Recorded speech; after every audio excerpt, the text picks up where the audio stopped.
You knew it was coming, fantasy owners. Marquee quarterbacks going down to injuries. Now you got to deal with it. Welcome into the Sporting News Studios for Ram Fantasy Update, and here to help us all deal with it, Bill Bender of Sporting News Fantasy Source. Mr. Bender, obviously, if you got one of these quarterbacks injured, you got to replace him. We know that.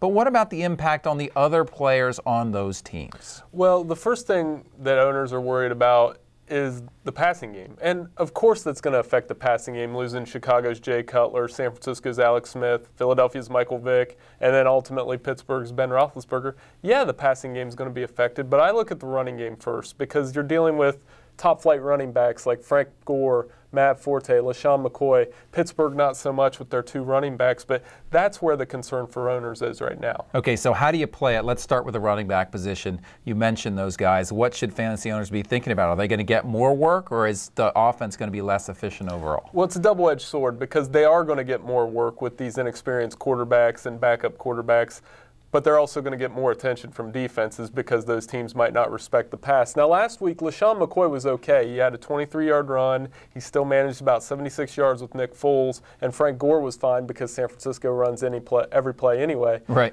But Matt Forte struggled. He had 10 carries for 25 yards. They have another tough matchup with the 49ers, so he could take a hit if Cutler is unavailable for that Monday night game. And again, Pittsburgh with Byron Leftwich against Baltimore, those running backs are going to be sketchy plays in that matchup. Okay, so you would stick probably with LaShawn McCoy and Frank Gore more so than Matt Forte. Oh yeah, LaShawn McCoy will be fine. They're playing Washington. He's going to see 20 carries anyway. The offensive line is a bit of a concern there, but he'll make up for it with touches. And again, the Redskins don't have that good of a defense. And San Francisco, again, Colin Kaepernick, running quarterback, Frank Gore, heavy runner, good offensive line. They'll be able to rely on that if Alex Smith misses that game Monday. Okay, now talk about the wide receiver position. Obviously at Pittsburgh, you've got Mike Wallace, fantastic catch the other night. Can we expect to continue to see production from him? And how about some of these other guys? Well, Mike Wallace and Deshaun Jackson are two guys I'm worried about because their game is that deep ball. And if Byron Leftwich and Nick Foles can't get them the ball down the field,